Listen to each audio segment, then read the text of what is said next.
passa délicatement les cheveux de dessus son crâne.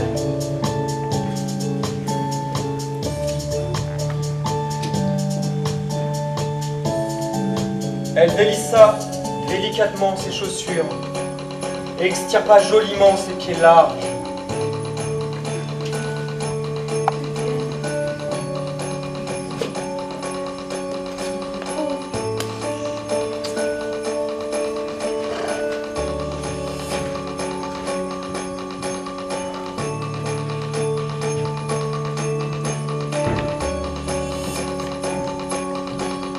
Elle prit à pleine main une motte de terre fraîche et l'enfourna directement dans sa bouche.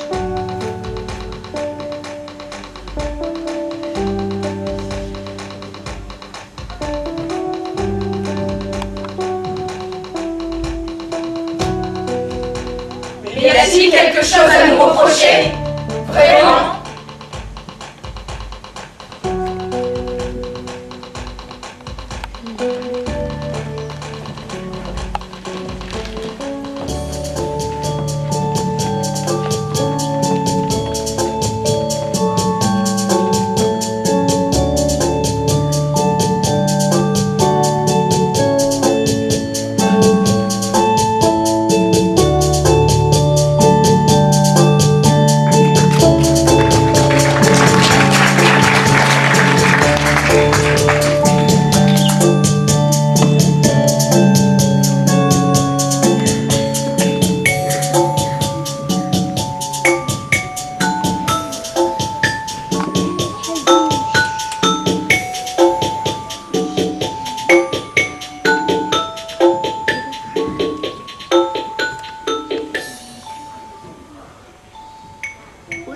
C'était le jour du déménagement.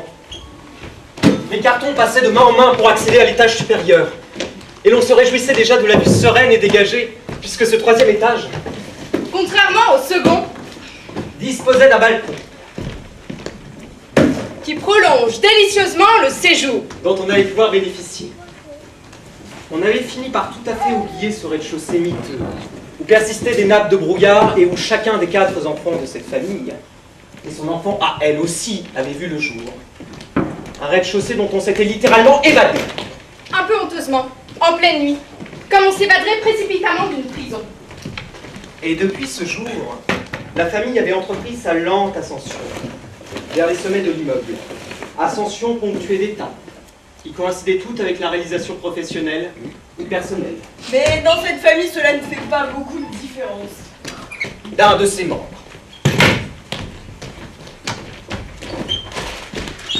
Il s'occupait d'aménagement.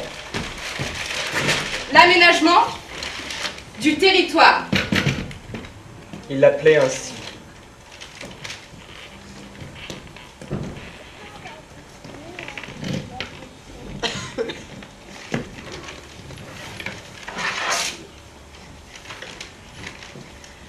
Son frère cadet venait d'intégrer le service de la municipalité où son père, officier, et avait pu À force de poignées sous, l'imposer à ses côtés.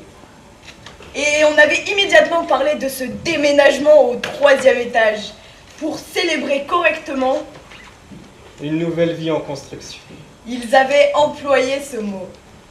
Cette nouvelle voie toute familiale dans laquelle ce fils cadet avait finalement accepté de s'engager. Cette fois-ci, on déménageait en plein jour, de façon à ce que les voisins puissent apprécier pleinement la poursuite de l'ascension dans laquelle la famille s'était lancée. C'est avec fièvre que l'on se rendit compte que le sommet n'était plus si loin, que 2 étages plus haut résonnaient déjà les trompettes de cette reconnaissance pour laquelle on s'était tant battu. Pour laquelle on se bat avec acharnement.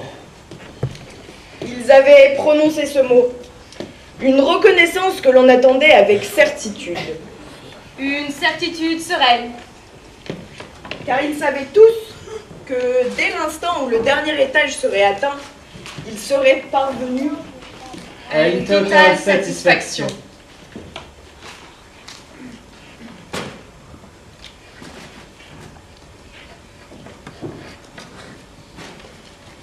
Son Son frère cadet, après 3 mois, passé dans le service de la municipalité, harassé par la haine que lui témoignait sans relâche la population, à cause de cette affaire dont il n'avait été qu'un modeste pion, mais que son père lui avait demandé d'endosser Au nom de la famille.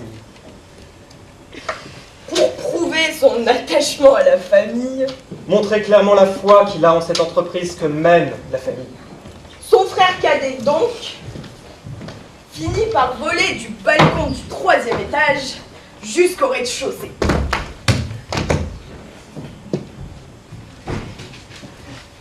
Une erreur de jeunesse Une mauvaise appréciation des faits.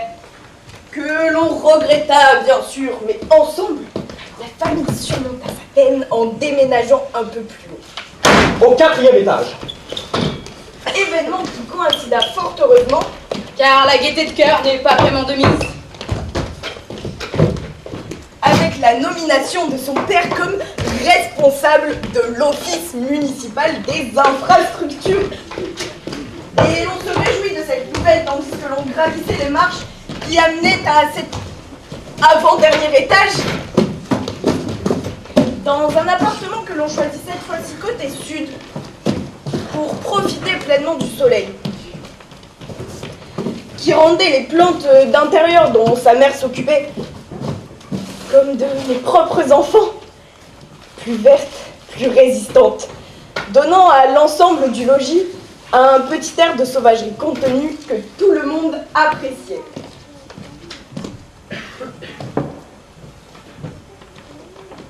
Elle fabriquait des formes.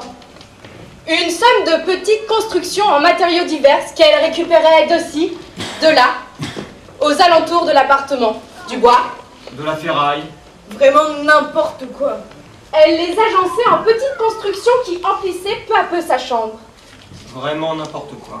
Ils avaient dit cela. Depuis sa naissance, sa mère était désespérée de ne pouvoir faire d'elle ce qu'elle en attendait. Elle regardait son corps puissant, ses mains larges, ses gros genoux et ses grands pieds, et elle aurait aimé disposer d'instruments adéquats Oui, d'opérations à l'aide d'instruments appropriés. pour les rendre plus aimables et plus semblables à ceux des autres membres de la famille. Ce corps les dérangeait. Il était trop grand, trop large, trop puissant, et ne réussissait pas à s'adapter À toutes ces petites choses minutieuses et délicates dont on essaie d'agrémenter l'appartement. Non, elle ne se ressemblait pas. Et bien que sa mère eût de gros genoux, des pieds trop grands, personne n'aurait osé avancer une quelconque ressemblance entre ces deux-là.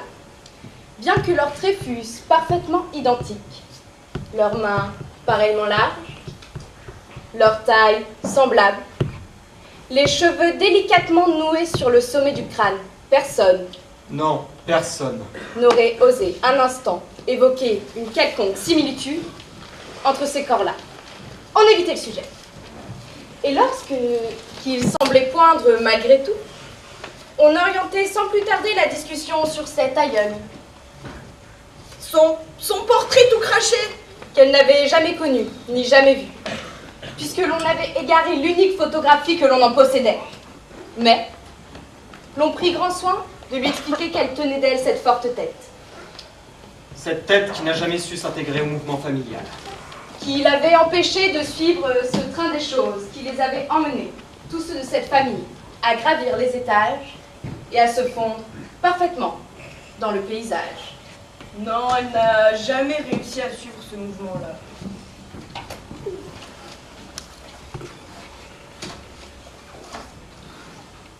Entièrement dénouée et tout à fait nue. Voilà que j'avance et m'allonge enfin. Retrouve la possibilité de chacun de mes membres. Épousant la terre, cette terre si douce, et oubliant les impacts, les coups, les points moi. J'évolue avec rage et affronte la noirceur du dedans de moi. Sombre, qui m'agite et me bouleverse, m'emporte et me soulève, et donne à chacun de mes membres la force d'avancer, se dénouer de l'ensemble. Une énergie pleine qui m'avale tout entière et me transporte. Noire, si pleine de rage, m'emporte vers d'autres paysages.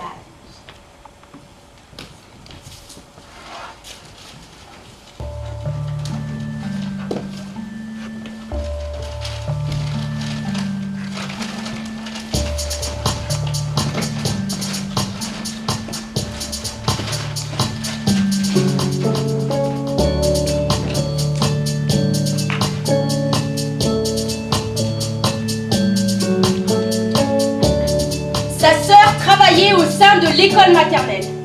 On avait réussi à l'intégrer au système éducatif, bien qu'elle n'eût aucun diplôme. Elle passait ses journées à découper de grands morceaux de feutre, de feutrine pour être tout à fait précis, avec lesquels les enfants jouaient et composaient des costumes. Elle en disposait en telle quantité qu'elle finit par en rapporter les chutes. Des rouleaux entiers dans l'appartement. Elle avait choisi la feutrine pour son aspect léger et fin. Et peu à peu, la maison s'était recouverte de cette matière dont on se plut habiller les tables, les fauteuils, jusqu'aux portes de chaque chambre.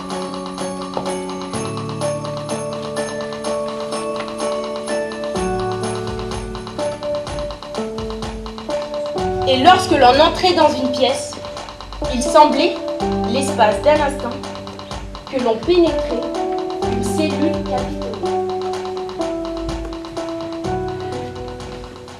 Très jeune, elle avait eu un enfant.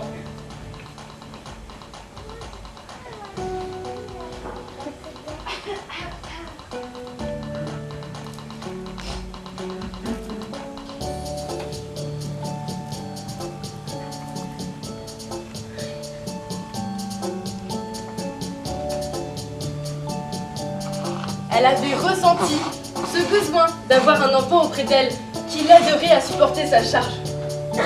Sa sœur cadette avait décidé de s'occuper de son enfant, sa fille, pour l'instruire selon un schéma et un ordonnancement que l'on juge plus approprié. Ce qui soulage tout le monde.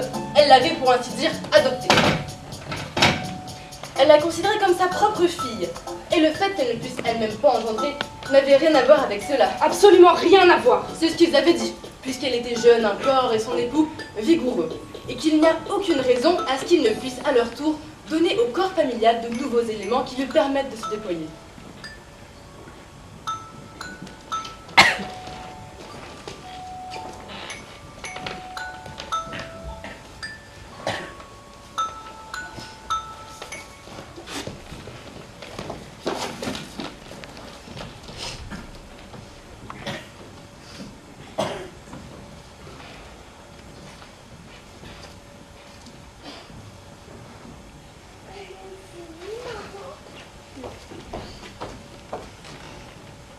Mais au fil des ans, la sœur cadette avait fini par se détacher de cet enfant qui finalement ne lui ressemblait pas vraiment. Malgré tous mes efforts, elle en vint à manifester du dégoût à son égard. Du dégoût pour ses genoux trop gros,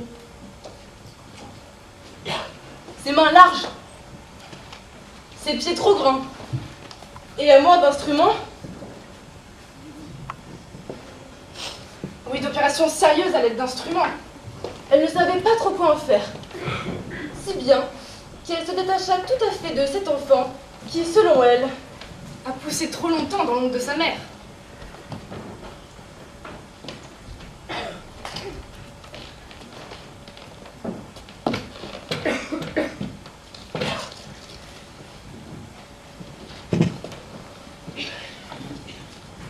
Elle s'évertuait jour après jour à construire des petites choses, des formes variées qu'elle empilait dans sa chambre.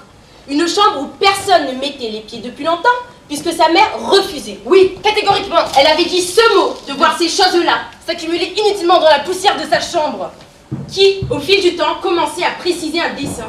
Une œuvre très cohérente, Plus tard, il lui dirait ces mots, le dessin d'un chemin très précis. qu'elle construit peu à peu de ses mains.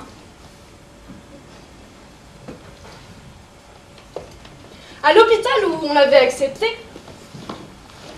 Pour aider sa famille, elle s'occupait de diverses tâches ménagères, pour que les patients puissent jouir d'une ambiance que l'on souhaitait pleinement chaleureuse et apaisante. Elle officiait de nuit pour ne pas déranger leur quotidien. Car personne, non personne, ne souhaite connaître le quotidien d'un malade. Car c'est pas Décidément trop lourd. déranger. Avait fini par déranger. Et on lui avait demandé de travailler de nuit. Un soir qu'elle arrivait, après avoir passé une journée à mûrir de ses mains de nouvelles constructions, malgré la fatigue qui l'accablait, à force de nuits passées à effectuer des tâches ménagères, elle avait été abordée par quelques femmes qui lui avaient longuement parlé d'un groupe.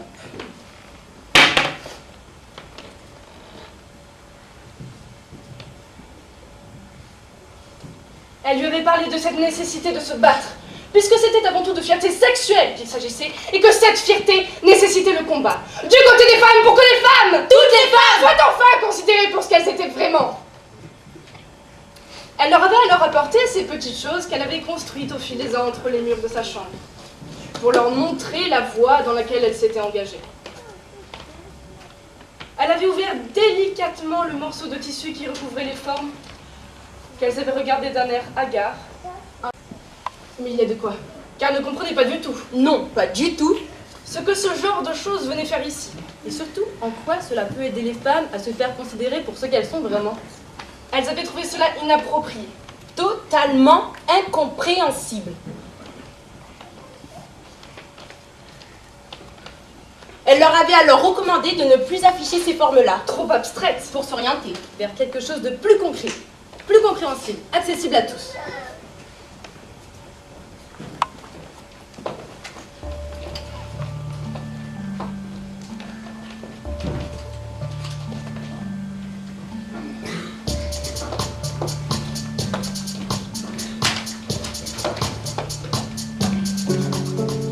Pour affirmer sa lutte, du côté des femmes, distribuer des petits balles triangulaires recouverts d'une feutrine de couleur. Elles lui en donnèrent un en signe d'excitation. Elle regarda l'insigne et l'enveloppa de ses mains larges. Puis, elle continua ses constructions dans l'ombre de sa chambre et ne leur proposa rien de plus concret. Après avoir nourri tant d'espoir pour sa grande taille, du côté des femmes finit par se lasser d'elle, allant jusqu'à l'ignorer totalement, la saluant à peine lorsqu'elle la croisait et ne lui parlant jamais plus. Ça non, jamais. De ce combat pour lequel elles avaient essayé, Mais enfin, elles avaient dit ce mot, de l'investir.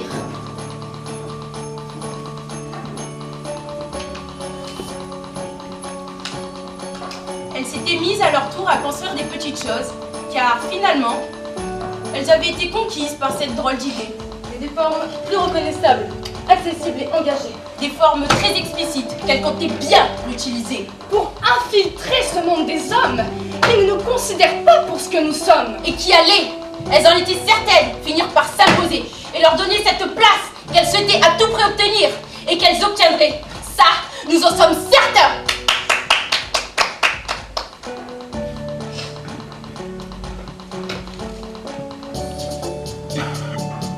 Elle quitta l'hôpital au petit matin et ne s'y présenta plus. Cela contraria fortement la famille. Mais personne ne lui en parla. Et l'on se contenta d'ignorer à peu près tout ce qu'elle faisait. Et d'ignorer aussi sa fille, puisque décidément, c'est de la s'exercer. Avec une telle violence, oui, une violence consciente et affirmée, ça, nous en sommes certains. À rendre les relations avec le reste de la famille Relation que l'on a tâché de maintenir aimable le plus longtemps possible. de plus en plus contrariantes. Y a-t-il quelque chose que nous ayons si mal fait?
la petite épicerie que son oncle commercial tenait sur la placette au bas de leur immeuble.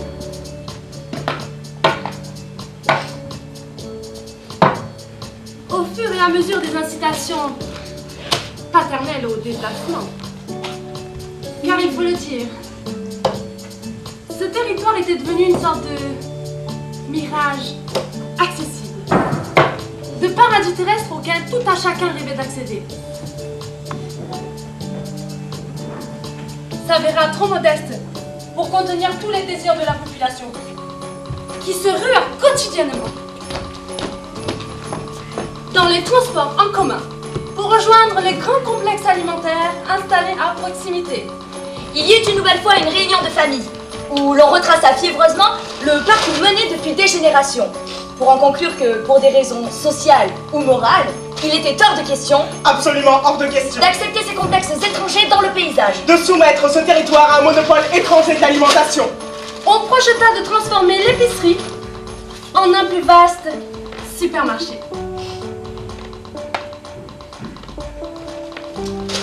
La population ne vit pas d'un très bon œil l'arrivée de ce nouvel amas massif de béton, et se sentit offensée d'avoir été tenue tout à fait à l'écart de la décision.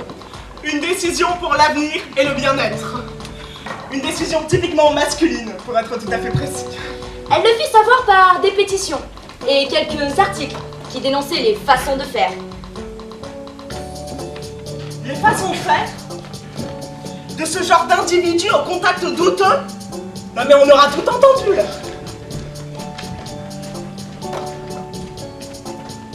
La moralité de son père et de la famille fut remise en doute lorsque la liste Des amis, des contacts et des influences fut divulguée au grand jour. Et l'on proposa à la population, en guise de protestation, à porter sur le revers de veston de petits morceaux de vitrine pliés en croix. Pour montrer au grand jour que personne, non personne, Non mais qu'ont-ils à proposer à part des bouts de feutre? n'était en accord avec ce qui se mijotait.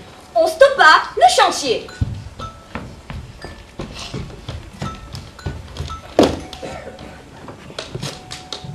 Elle profita de l'arrêt momentané des travaux pour continuer ses extractions, pour extraire de la terre suffisamment humide nécessitant pour faire évoluer ses constructions.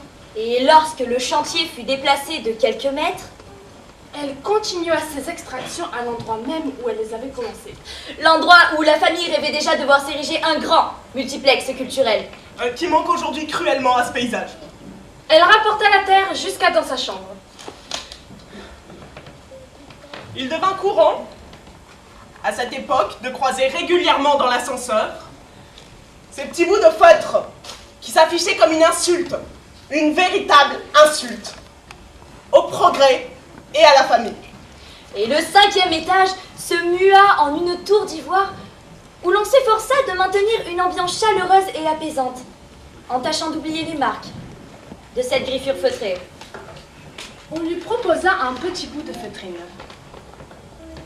qu'elle ne refusa pas. Elle le colla à sa robe, gardant la bouche close, un regard inquiet posé sur son interlocuteur. La terre qu'elle extirpait du sol et qui jouxtait la construction du supermarché. Non mais elle peut pas l'utiliser tout entière pour ses constructions. Parce que l'humidité dont elle avait besoin se trouvait plus en dessous, nécessitant qu'elle en abandonne donc les premières couches. Dessina peu à peu une sorte de colline qui laissa apparaître en contrepoint un vide abyssal qui se dessina rapidement à ses yeux comme le début d'une galerie. Elle se mit à creuser de plus en plus loin. Non pas pour en extraire de la terre, mais pour voir où pouvait mener cette nouvelle voie, en dessous, où cela pouvait l'amener. Elle employait désormais ses journées à creuser. Et elle put rapidement pénétrer dans le tunnel. Tout entière. Son corps allait mieux. Elle le sentait à chaque mode de terre qu'elle extirpait du sol. Elle le sentait se remplir d'une force qu'elle ne lui connaissait pas. Ses yeux s'étaient habitués à l'obscurité.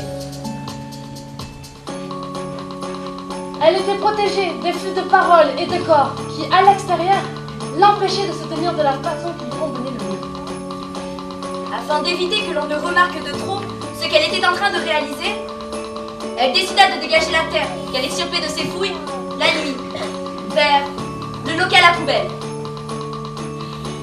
La population recommença à se plaindre. Elle n'avait plus aucun espace où se débarrasser de ses déchets, puisque le tout nouvel abri, construit en matériaux high-tech, était à présent rempli de sacs de terre dont les services de la municipalité ne voulaient s'occuper, puisqu'aucune demande. Il faut qu'il y ait une demande explicite, envoyée à la municipalité 2 mois en amont des travaux. N'avait été faite. Et qu'aucun travaux, autre que la construction du supermarché, n'avait été recensé dans cette ville. La population ressortit alors ses petits bouts de feutrine, en guise de protestation. Et à nouveau, le 5e étage fut sali, jetant à la figure de la famille toute l'ineptie de cet élément pour qui on avait tant fait et continué à tant faire. Cette violence de la griffure, cette fois, est de trop.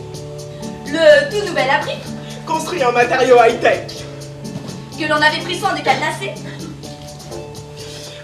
Une clé est délivrée par l'Office municipal des infrastructures pour chaque famille résidente qui en formulerait explicitement la demande auprès du service concerné, à l'aide du formulant le nombre de membres de la famille, âge, sexe, profession, ainsi qu'une attestation de domicile pour chacun d'entre eux. Lui étant devenu tout à fait inaccessible, elle entreprit d'amasser des mottes de terre pour les composer en une somme de nouvelles constructions qu'elle déposa à l'entrée de son tunnel. Puis peu à peu en une forme gigantesque, une nouvelle forme qu'elle se découvrit capable de réaliser de ses mains. et la figure impériale commença à s'ériger dans la ville, menaçant bientôt d'atteindre le balcon du 3e étage. D'où son frère, qu'à l'idée saugrenue, Ils avaient dit ces mots. a décidé de prendre son envol. C'est un nouveau souffle que je découvre et me possède tout à fait. Tandis que j'avance, me tord dans cette matière opaque et noire. Une respiration nouvelle que mes mains n'ont pas peur de toucher. Gratter, triturer. Mes ongles sales, salis, s'acharnent et se cassent. Mais je n'ai pas peur des traces que cela laisse sur mon corps. Des griffures qui marquent mon corps et lacèrent mes membres. Et lui ouvrent de nouvelles voies. Le grossissent chaque jour d'une énergie pleine, d'une certitude que je dois me tordre encore. Défaire mes os de leur droiteur froide, leur agencement de complaisance. Leur donner une nouvelle vie, une nouvelle forme, plus souple. Les briser un à un pour que mon corps devienne tout à fait envisageable.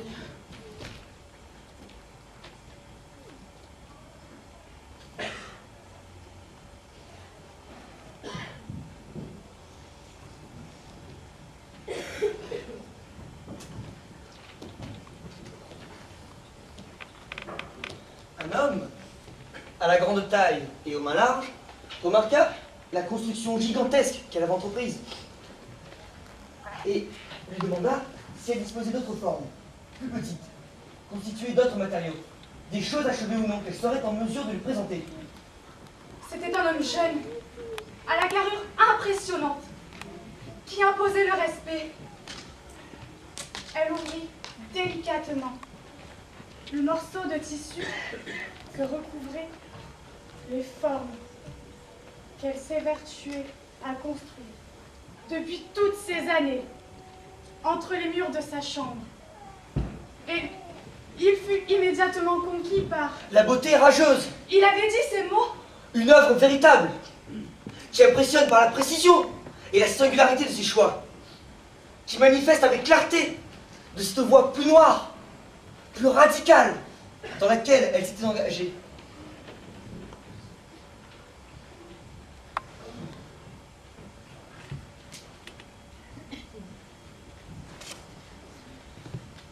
Il se présenta au 5e étage.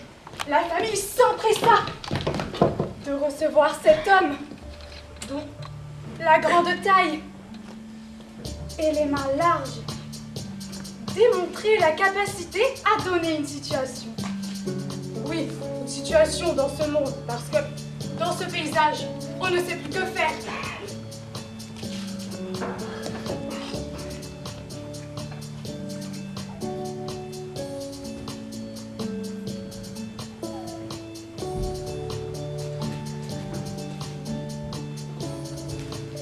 Les relations évoluèrent un peu au 5e étage.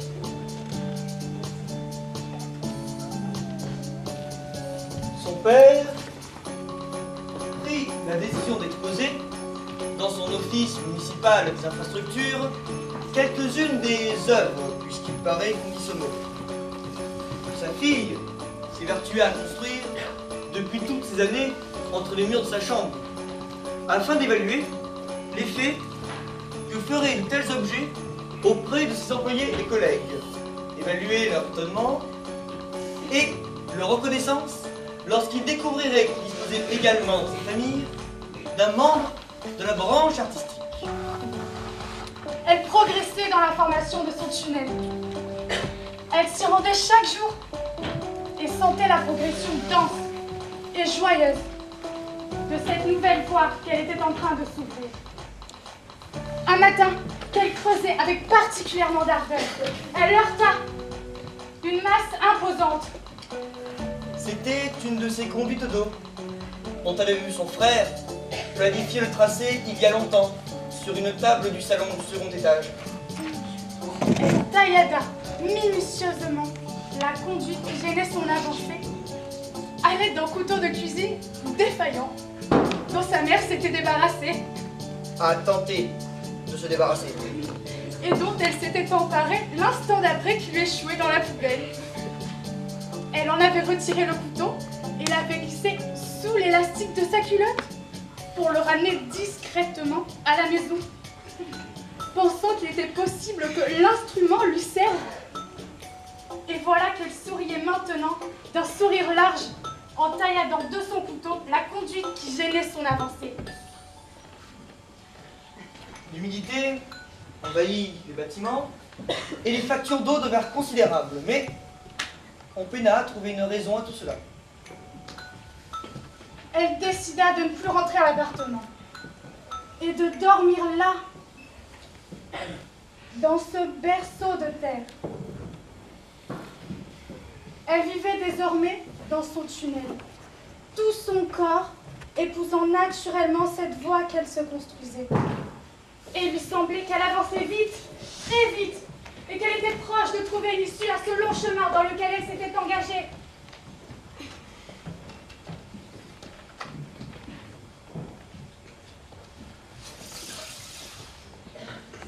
Ils reçurent, au milieu de ces amas de papier dont ils se préoccupaient peu, un format un peu plus étrange, qui contenait une photographie, celle de la couverture d'un magazine qu'ils méconnaissaient. Elle leur apparut excessivement belle, entourée de ses constructions et de sa famille. Sa famille à elle. Cet homme grand, aux mains larges et à la carrure impressionnante, qui lui donnait un air de respectabilité dont tout le monde était à présent jaloux. Et 3 filles, la sienne plus 2 autres, pareillement grandes et aux belles mains larges. Des mains qu'on ne connaissait pas ici, mais qui semblaient pouvoir tout faire. Ces 3 filles qui, depuis cette première page du magazine, dont tout le monde s'était immédiatement abonné, semblaient les regarder. Comme on regarde un troupeau. Et cela leur fit mal de voir que cette famille-là, Notre propre famille, bien sûr. cette famille-là, ne les considérait pas des leurs. Oui. Cela nous fait du mal. Parce que je ne vois pas à quel moment nous avons pu mal agir.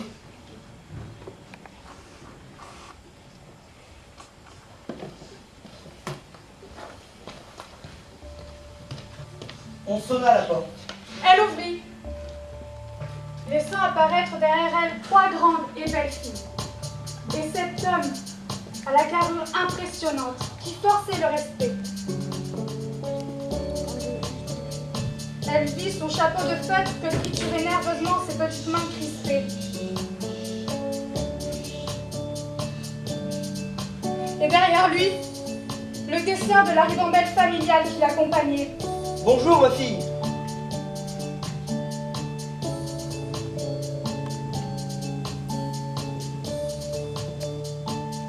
Mais elle ne répondit rien.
Ce n'était ni un baiser, ni une larme, mais quelque chose de plus obséquieux, plus malade, plus attendu sans doute, qui chercherait à trancher le cou, à poignarder sans vergogne et répandrait le sang.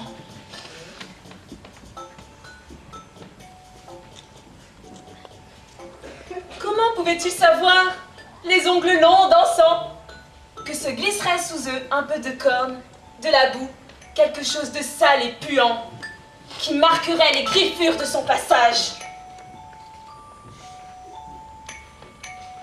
Les mots, parler, voilà ce qu'elle ignorait cette main, que si peu de mots parviendront jusqu'au bout à son extrémité, que ce n'est ni un ordre, ni une promesse qui la pousserait